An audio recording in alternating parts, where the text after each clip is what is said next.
नमस्कार दोस्तों, मैं पंकज सर स्वागत करता हूं आपका वाईफाई के इस बेहतरीन प्लेटफॉर्म पर। देखिए, which is the part of fun academy. हमारा जो टॉपिक चल रहा था वो पर्यावरण से संबंधित हमारी क्विज चल रही थी दोस्तों। और ये आपके आने वाले सभी एग्जामों के लिए बहुत ही महत्वपूर्ण है, बहुत ही इंपॉर्टेंट है। आप हमारा ये चैनल अधिक से अधिक शेयर करें ताकि ये आपके पास जो वीडियो है वो सबसे पहले पहुंचती रहे। देखिए देखिए हमने पर्यावरण के संबंधित ये जो क्विज है इसको हमने स्टार्ट किया था और इस क्विज से संबंधित हमने बात की थी। ठीक है, इसको हम आगे बढ़ाते हैं। उससे पहले थोड़ा सा प्रमोशन कर लिया जाए। देखिए, अगर आप मुझसे जुड़ना चाहते हैं तो आप मेरी ये जो मेरा टेलीग्राम है पंकज सर जी के, इस पे आप मुझे जुड़ सकते हैं। यहाँ पर अनएकेडमी जो भी मैं क्लासेस लूंगा उसका आपको डिटेल भेज दिया जाएगा। ठीक है दोस्तों, अगर आप यहाँ पर पल्स कोर्स खरीदते हैं तो आप मेरा PNK10 कोड लगा करके आप वहाँ पर 10% का डिस्काउंट पा सकते हैं। ठीक है दोस्तों। देखिए, ये प्लस कोर्स के क्या फायदे हैं उसके बारे में यहाँ बता रखे हैं, जो कि मैं कल क्लास के अंदर आपको बता चुका हूँ। ये हमने क्वेश्चंस कर लिए थे। देखिए दोस्तों,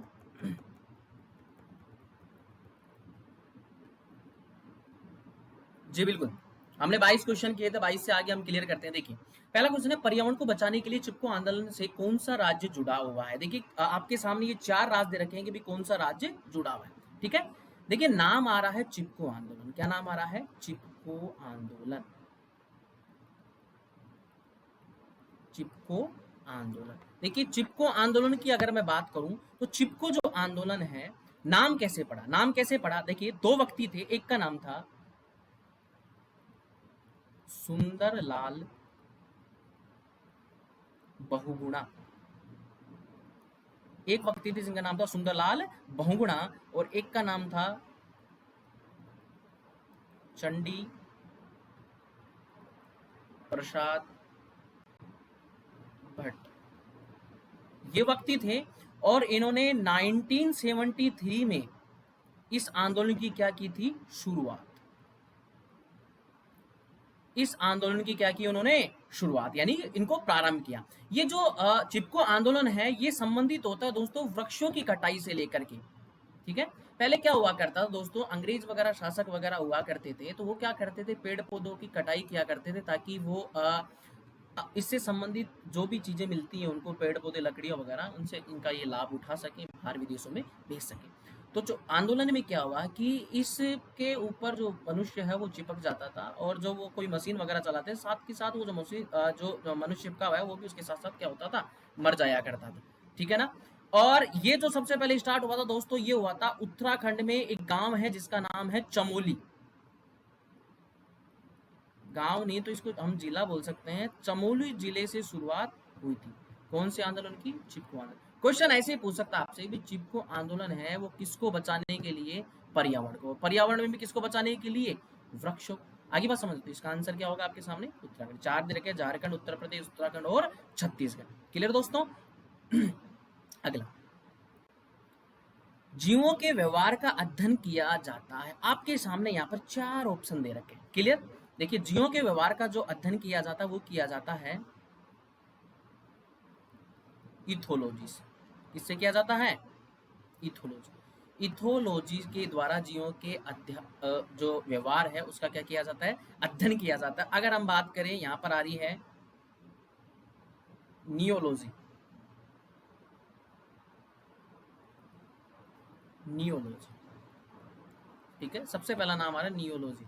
तो नियोलॉजी है, इसमें किया जाता है तंत्रिका तंत्र का। किसका किया जाता है भाई? मानव शरीर के अंदर जो तंत्रिका तंत्र होता है ना, उसका अध्ययन करने के लिए नियोलॉजी का किया जाता है। जबकि जीवों के व्यवहार का जो अध्ययन है वो किसके द्वारा किया जाता है? इथोलॉजी। अरे किसके द्वारा किया जाता है? इथोलॉजी। ठीक है, तंत्रिका तंत्र के अंदर सारे इसके रोग वगैरह उससे संबंधित जो बातें उनका किया जाता है। क्लियर। तंत्रिका तंत्र में कोई रोग है उसका पता किया जा सकता है नियोलॉजी। जबकि क्वेश्चन का जो आंसर है वो जीवों के व्यवहार का अध्ययन किया जाता है, तो वो किसमें किया जाता है? इथोलॉजी। क्लियर। अगले देखिए, पर्यावरण जागरूकता का किसके द्वारा सर्जन किया जा सकता है? आपके सामने 4 ऑप्शन भाई। क्षेत्रीय भ्रमण करके, कोई व्याख्यान देख करके, खाना बनाने में, या वाहन उद्योगों के अंदर। बताइए भाई। पर्यावरण जागरूकता, धारी सी बात है, पर्यावरण जागरूकता है वो आजकल के अगर बात करें युवाओं को, ठीक है, या आजकल के छात्रों को, आप जैसे युवाओं और छात्रों को प्रमोट करने के लिए, आप पर्यावरण में जागरूकता फैलाने का आपको क्या करना पड़ेगा? आपको घुमाना पड़ेगा। ये क्षेत्रीय का क्या करना पड़ेगा? आपको भ्रमण कराना पड़ेगा। अरे क्या कराना पड़ेगा? भ्रमण करना चाहिए। तो उनको भ्रमण कराने से क्या होगा कि उनको वास्तविक जो पर्यावरण है, वास्तव में पर्यावरण का जो एक इकोलॉजी सिस्टम जो बना हुआ है, ये परिस्थिति जो तंत्र बना हुआ है, परिस्थिति तंत्र, इसके बारे में उनको एक वास्तविकता से उनको पता चलेगा। ठीक है, तो ये उनको जागरूकता भी कैसे क्या पेड़ पौधों को बचाया जा सकता है, किस प्रकार से क्या चलाया जा सकता है। ठीक है दोस्तों, तो उसका सारा का सारा क्या होगा, ज्ञान होगा। क्लियर, तो इसका आंसर क्या होगा, क्षेत्रीय भ्रमण से। पृथ्वी पर पहुंचने से पहले ओजोन परत किन किरणों को अवशोषित करती है। बहुत ही शानदार क्वेश्चन आपके सामने यहाँ पे कि पृथ्वी पर पहुंचने से पहले ओजोन परत किन किरणों का अवशोषण करती है। चार ऑप्शन, एक्सरे, गामा, बीटा और पराबैंगनी। भाई एक्सरे, आपकी हड्डी वगैरह टूट गई, उसको एक्सरे करवाते हैं तो पता चल जाता है कि इस हड्डी के अंदर क्या है, क्रेक, वो तो एक्सरे हो गया। लेकिन ओजोन परत किन, मैंने आपको बताया भी था कि मैंने बताया था ये था क्षोभ मंडल। ठीक है, उसके बाद समताप, ओजोन मंडल था, बोल था या नहीं था। ठीक है, और उसके बाद में अपन यहाँ पर बात करें तो ये मध्य मंडल आया था, आयन मंडल आया था, बाह्य मंडल आया था। तो यही ओजोन की बात कर रहा हूं मैं, इसी ओजोन परत की। तो ओजोन परत, ठीक है, ये ओजोन परत रही, वो किससे, तो जो सूर्य से आने वाली, जो सूर्य है इससे जो हानिकारक किरणें आती है वो कौन सी आती है, पराबैंगनी। सर पिछले क्वेश्चन के अंदर रिपीट भी हो चुका हमारा पराबैंगनी। तो पराबैंगनी किरणें का ये है, पृथ्वी पर पहुंचने से पहले किन किरणों का अवशोषण कर लेती है दोस्तों, पराबैंगनी को। अरे किसको कर लेती है, पराबैंगनी को। क्लियर, आगे चलते हैं। अगला, कृत्रिम वर्षा के लिए, मेघ बीजन के लिए प्रयुक्त रसायन कौन सा है। देखिए जो बादल है, कृत्रिम बादल बनाने के लिए, ठीक है, और वहां पर उस खेत के अंदर वर्षा कराने के लिए कौन से रसायन का उपयोग किया जाता है, तो दोस्तों वो किया जाता है सिल्वर आयोडाइड। किसका किया जाता है, सिल्वर आयोडाइड। कई बार क्वेश्चन पूछा, ये याद रखना, कृत्रिम वर्षा के में मेघ बीजन के लिए जो प्रयुक्त किया जाता है वो किस रसायन का प्रयोग किया जाता है, सिल्वर आयोडाइड के द्वारा। क्लियर दोस्तों, आगे चलते हैं। बायो डीजल तैयार किया जाता है। आपको पता है आजकल के पौधों से कुछ ईंधन तैयार किया जा रहा है। हमने सर पहले बात की थी कि जेट्रोफा के बारे में, याद हो तो मरुस्थलीय पौधा मैंने बताया था। जेट्रोफा के अलावा जैसे मान लो अगर और भी जैसे पौधे आ जाए तो वो कौन कौन से पौधे आते हैं, देखिए कौन से आते हैं। देखिए जेट्रोफा हो गया, जेट्रोफा, जेट्रो के बाद में करकास, पैगमोनिया, इन सब से जो उत्पन्न किया जा रहा है वो बनाया जा रहा है दोस्तों बायोडीजल। क्या बनाया जा रहा है, बायोडीजल। ठीक है, अब जैसे पूछ ले कि बायोडीजल के लिए सबसे पहला जो संयंत्र है, सबसे पहला क्या संयंत्र, वो कहां पर लगाया जा रहा है, तो दोस्तों एक जगह है काकीनाडा, और ये काकीनाडा पड़ता है आंध्र प्रदेश में। कहां पड़ता है, आंध्र प्रदेश में एक जगह है जिसका नाम है काकीनाडा। वहां पर सबसे पहले, यार अगर बात करें जैसे कोई भी पौधा है, अब पौधे के अंदर बीज है, अब बीज से तो ये निकाला जाएगा तेल। अब वो तेल निकाला जाए उसके लिए आपको पता है कि बड़ी कोई मशीनरी, कोई संयंत्र लगाने की जरूरत पड़ेगी, कोई बड़ी फैक्ट्री। तो वो सब पूछ ले कि सबसे पहला संयंत्र कहां पे लगाया गया बायोडीजल के लिए। एक और क्वेश्चन आपका तैयार हो जाता है, वो आंध्र प्रदेश के काकीनाडा में। ठीक है, और बायोडीजल अगर ऑप्शन आ रहा है तो जेट्रोप, अगर जेट्रोप ऑप्शन में ना हो तो क्या आएगा, करकास आएगा, पैगमोनिया, ये क्या आएगा, ये आएगा। ठीक है, यानी बात करें देश का पहला संयंत्र, तो एक और क्वेश्चन मैंने यहां पर आपके लिए डाल दिया। ठीक है दोस्तों, अगला अगला मिला रहा है, विश्व ओजोन दिवस कब मनाया जाता है। दोस्तों ध्यान रखना, विश्व ओजोन दिवस मनाया जाता है 16 सितंबर। अभी लास्ट एक एग्जाम थी दोस्तों, एक यूपी की एग्जाम थी, उसके अंदर पूछा गया था, इसलिए मैंने क्वेश्चन डाला कि ओजोन दिवस कब मनाया जाए। ये मनाया जाता है प्रत्येक 16 दिसंबर को। भाई ओजोन दिवस बनाने का कारण क्या है, आपको पता है कि भाई ओजोन परत है, और ओजोन परत का धीरे धीरे क्या हो रहा है, आश धीरे धीरे इसके अंदर क्या हो रहा है, ये घटती जा रही है। अब घट रही है तो इसको संरक्षण करने के लिए, इसका क्या करने के लिए, संरक्षण के करने के लिए हम क्या क्या कर सकते हैं। ठीक है, यानी हम क्या कर सकते हैं, हम सीएफसी का जो इस्तेमाल कर रहे हैं वो बिल्कुल कम कर दिया जाए, हम जो भी ये ईंधन वगैरह का उपयोग कर रहे हैं बिल्कुल कम कर दिया जाए, फैक्ट्री वगैरह इनके। तो इसको क्या जागरूक करने के लिए, लोगों को जागरूक करने के लिए हर बार, हर विश्व के अंदर हर 16 सितंबर को, ये हर वर्ष 16 सितंबर को क्या किया जाता है, बनाया जाता है विश्व ओजोन दिवस। क्लियर दोस्तों, अगले देखिए बहुत ही शानदार, सिल्वी कल्चर से संबंधित है। सिल्वी कल्चर की बात करूं, ठीक है, देखिए नाम आ रहा है सिल्वी,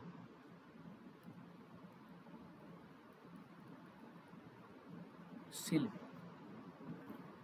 सिल्वी नाम आ जाए तो वो सीधा सा जाएगा वन एवं वन्य उत्पाद। ठीक है भाई, वनों के अंदर मिलने वाला किसी प्रकार का कोई भी गोंद, कोई भी वृक्ष की छाल, कोई भी पेड़ पौधे, उनसे निकलने वाली जड़ी बूटी, ये सारा का सारा इस प्रकार से उत्पादन करना, वहां से लेना, ये कौन सा कल्चर कहलाता है? सिल्वी कल्चर। यानी वन व वनों से संबंधित क्या हो गया? उत्पाद हो गया। ठीक है, फूल का फ्लोरोकल्चर हो गया। आगे बात समझ में? ये आगे चलते हैं। देखिए दोस्तों, झूम खेती होती है। ठीक है, अब झूम खेती का मतलब ये नहीं है कि आपने कोई यहाँ पर 25 रुपए का पिंटिया लेकर के आए और उसको शराब को पी करके और आप झूम झूम करके खेती कर रहे हैं, इसका मतलब ही नहीं। झूम का मतलब क्या होता है? ठीक है, देखो झूम जो खेती होती है वो मुख्यतः किस पर की जाती है? वो पहाड़ी क्षेत्रों पर की जाती है। कहां पर की जाती है? पहाड़ी। भाई आपको पता है पहाड़ी क्षेत्रों के ऊपर काफी बड़े एरिया के अंदर जगह होती है इस प्रकार से। ठीक है, अब ये जगह बचे, अब इस जगह पर मान लो खेती करनी है। ठीक है, तो परतदार यानी कि सीढ़ीनुमा खेती करना। ठीक है, यानी ये यहाँ कर देंगे इसको, फिर थोड़ा सा इसको काट देंगे, ऐसे जगह बना लेंगे, ये काट देंगे ऐसे करके, और यहाँ पे फसल होना, इसको कहते हैं जूमिंग। क्या कहते हैं? जूमिंग। ठीक है, यानी एक तरह से ये कह सकते हैं अस्थायी कृषि होती है। कैसी होती है? अस्थायी।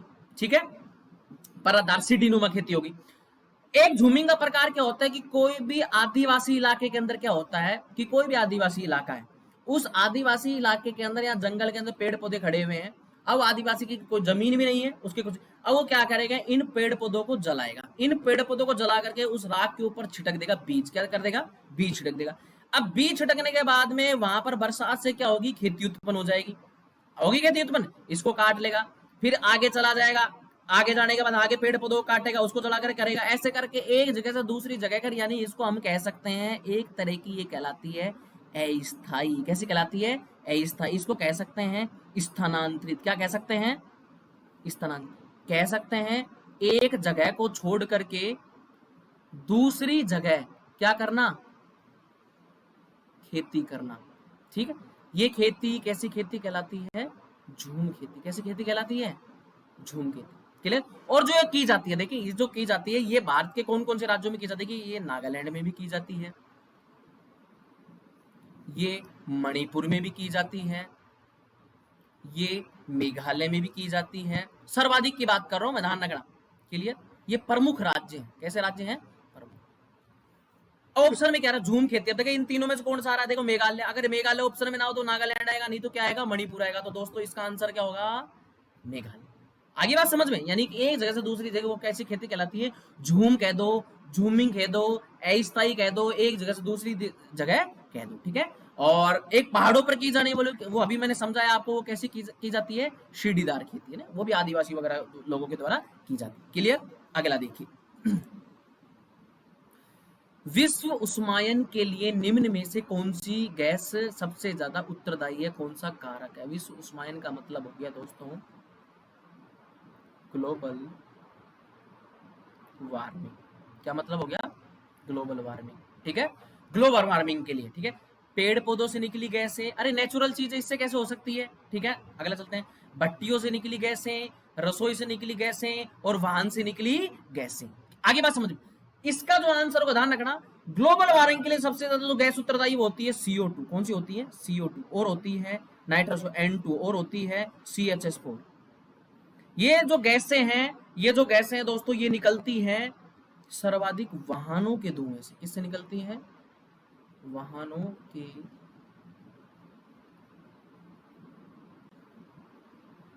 धुएं से।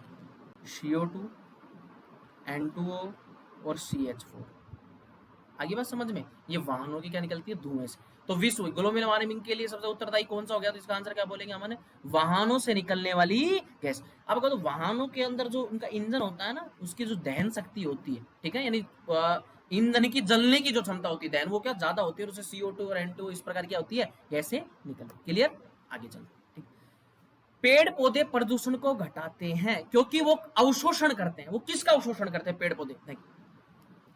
भाई किसी भी जगह पर अगर शब्द आ जाए कार्बन या शब्द आ जाए मोनो, तो समझ लेना ये एक प्रकार की कोई जहरीली गैस।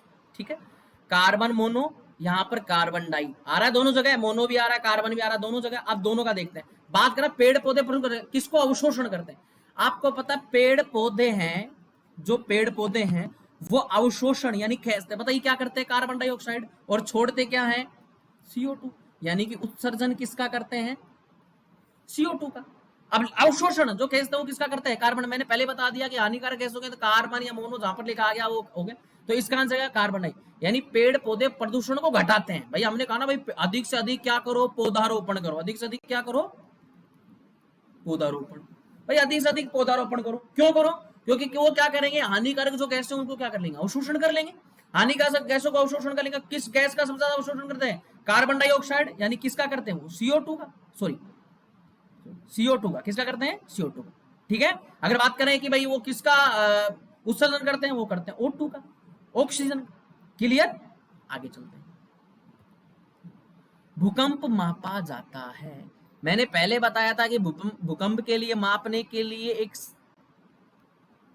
सिस्मोग्राफ किसका उपयोग किया जाता है, सिस्मोग्राफ, जो उसका यंत्र है वो होता है सिस्मोग्राफ। क्लियर, 0 से 9 एक अंक होता है उसके अंदर, उसमें ही नापा जाता है। और ये जो पैमाना होता है वो होता है रिएक्टर, क्या होता है, रिएक्टर। 0 से 9 रिएक्टर पैमाना होता है, उसी पैमाने के अंदर किसका उपयोग किया जाता है, रिएक्टर के अंदर, सिस्मोग्राफ के अंदर। यानी सिस्मोग्राफ में किस पैमाने का उपयोग किया जाता है, रिएक्टर का। क्लियर, तो ये आ जाएगा रिएक्टर पैमाना। आगे बात समझ में, आगे महासागरों में जल स्तर वृद्धि का कारण क्या है, अत्यधिक वर्षा।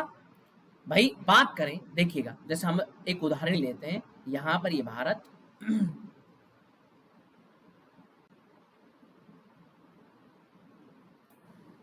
अब ये महासागरों के अंदर सर्वाधिक ये जो जल स्तर है ये बढ़ क्यों रहा है, वृद्धि का कारण। ठीक है, ये वृद्धि लिख रखा है, ये वृद्धि का कारण क्या है, पहला अत्यधिक वर्षा, चलो मान लेते हैं, ध्रुवीय प्रदेश में बर्फ का पिघलना, अम्ल वर्षा। भाई अम्ल वर्षा का तो कोई मतलब ही नहीं है यहाँ पर, अत्यधिक वर्षा हो तो सब जगह ही होती है वर्षा।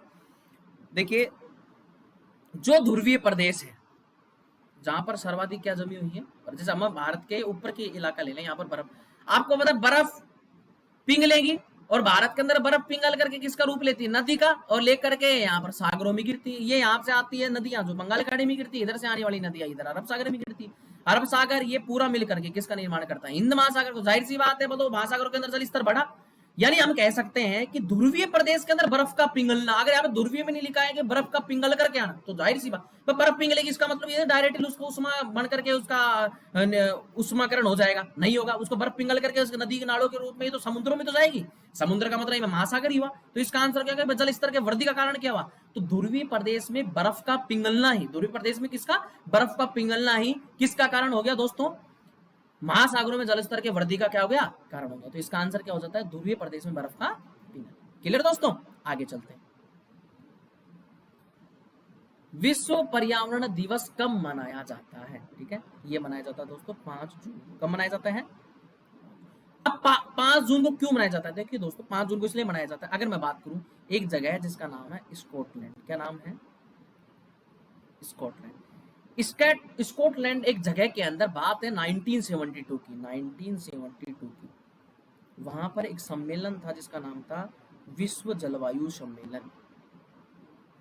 यानी कि इस जलवायु सम्मेलन के अंदर वो मुद्दे उठाए गए थे पर्यावरण से संबंधित। किससे मुद्दे उठाए गए थे, पर्यावरण से संबंधित, ठीक है, और पर्यावरण से संबंधित मुद्दे उठाए गए थे, और उस दिन तारीख थी 5 जून 1972, ठीक है ना, ये पर्यावरण से संबंधित मुद्दे उठाए गए थे। तो बस उसी दिन से कितने तारीख को, 5 जून को विश्व पर्यावरण दिवस मनाया जाता है। भूलेंगे नहीं बिल्कुल भी कि विश्व पर्यावरण दिवस कब मनाया जाता है, हमेशा 5 जून को। अरे क्या याद रखेंगे, 5 जून को, क्यों, क्योंकि स्कॉटलैंड के अंदर 5 जून 1972 को वहां पर विश्व पर्यावरण दिवस वहां पर क्या किया था, मनाया गया था। क्लियर दोस्तों, आगे चलते हैं। देखिए सूर्य के हानिकारक किरणों में पृथ्वी कौन सा स्तर सुरक्षित रखता है, अभी जस्ट थोड़ी देर पहले हमने क्या की थी, बात की थी, क्या बात की थी,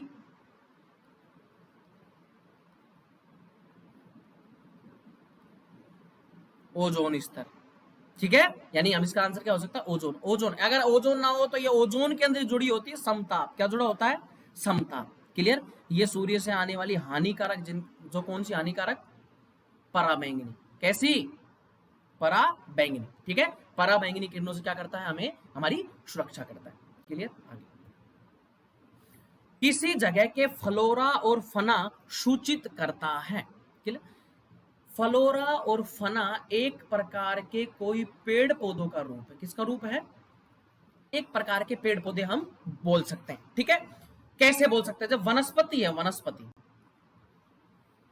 वनस्पति को इंग्लिश में जो कहते हैं वो कहते हैं फ्लोरा। क्या कहते हैं भाई? वनस्पति जो विज्ञान, जैसे वनस्पति विज्ञान की बात करूं उसको कहते हैं फ्लोरा, FLORA, फ्लोरा। इसका अर्थ होता है वनस्पति। ठीक है, वनस्पति विज्ञान। ठीक है, फ्लोरा एक शब्द है अंग्रेजी का। किसका शब्द है? अंग्रेजी का। ठीक है, फ्लोरा और फना। ठीक है, ये अगर बात करें कि भाई ये किसके बारे में इंगित करता है, हमें सूचित करता है, भाई वनस्पति की, पेड़ पौधों की बात कर रहा है यहाँ पर। ठीक है, अगर बात करें यहाँ पर पेड़ पौधे, देखिए पेड़ पौधे किसमें आ रहा है? पेड़ पौधे इसमें भी आ रहा है, पेड़ पौधे दूसरे में भी आ रहा है, तीसरे में। एक बात और फना, पेड़ पौधे फना, भाई फना भी एक प्रकार की क्या हो गया? ये जंतु प्रकार में बोल सकते हैं। किसमें कह सकते हैं? जंतुओं की उपस्थिति। जंतु क्या होगी? उपस्थिति। तो इसका आंसर जो होगा ना वो होता है, फ्लोरा और फना की बात करें वो होता है पेड़ पौधे व जंतुओं। ठीक है, इसका तो किसको सूचित करता? वो करता पेड़ पौधे व जंतु। आगे बात समझ। ठीक है, जब टॉपिक पढ़ाएंगे तो हम इसको क्लियर करेंगे पूरा, पेड़ पौधे व जंतु। इसका आंसर भाई ये ध्यान रखना, फ्लोरा की, ये वनस्पति विज्ञान में फ्लोरा, ये इसका मतलब क्या होता है? वनस्पति होता है। ठीक है, आगे चलते हैं। ठीक है, अगला पारिस्थितिकी तंत्र का उदाहरण है वायु, जल, मृदा। हमने चर्चा की थी, ध्यान रखिए। सॉरी, चलिए पिरामिड ही बना करके देख लेते हैं। हमने कोई भी पेड़ पौधे उगाए थे।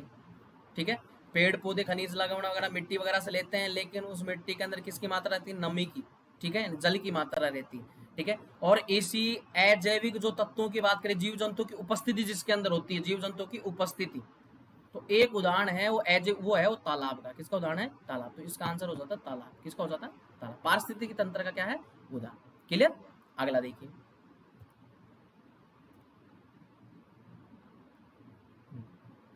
कौन जीवीय कारक नहीं है? जीवी कारक नहीं है। जंतु जीव है, पेड़ पौधे जीव है, सूक्ष्म जीव जीव है। ठीक है, प्रस्तर, अरे भाई प्रस्तर यानी कि ये हो गया, ये एक अजैविक कारक है। कैसा कारक है? अरे कैसा कारक हो गया? अजैविक कारक। कौन? प्रस्तर। भाई सूक्ष्म जीव, उसमें उगने वाले पेड़ पौधे, और पेड़ पौधे कौन खाएंगे? जीव। तो जाहिर सी बात है एक जैविक कारक यानी कि परिस्थिति के अंदर तक हो गया। प्रस्तर का कहीं नाम ही नहीं आया। ठीक है, तो इसका आंसर क्या हो जाएगा? प्रस्तर। क्लियर दोस्तों? आज के लिए बस इतना ही दोस्तों। ध्यान रखिएगा, हमारी चैनल को सब्सक्राइब करना ना भूलें, जो कि आपका ये राजस्थान से संबंधित मैं आपके परिस्थिति, जो कि आपके हर एग्जाम के लिए इंपॉर्टेंट होता है। ठीक है, अगर आप कोई भी अनअकैडमी पर सब्सक्रिप्शन लेते हैं तो आप मेरा ये कोड यहाँ पर जनरेट किया हुआ है मैंने, ये आप यूज कर सकते हैं, PNKJ10।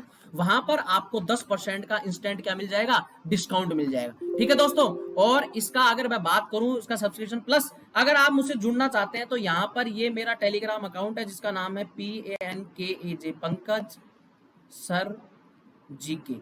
ये टेलीग्राम अकाउंट है। यहाँ पर आपको जो मैं यहाँ पे पढ़ा रहा हूँ इसका आपको PDF मिल जाएगा। मेरी आने वाली जो भी क्लासेज है, ध्यान रखिएगा, क्योंकि मैं अन्य के अंदर और सब्जेक्ट से संबंधित आपकी जो महत्वपूर्ण प्रश्नोत्तरी है उनको क्लियर कराने वाला हूँ। ठीक है दोस्तों, इसी तरह से आपका प्यार बनाए रखिए दोस्तों। ठीक है, अगले उसके अंदर मिलते हैं।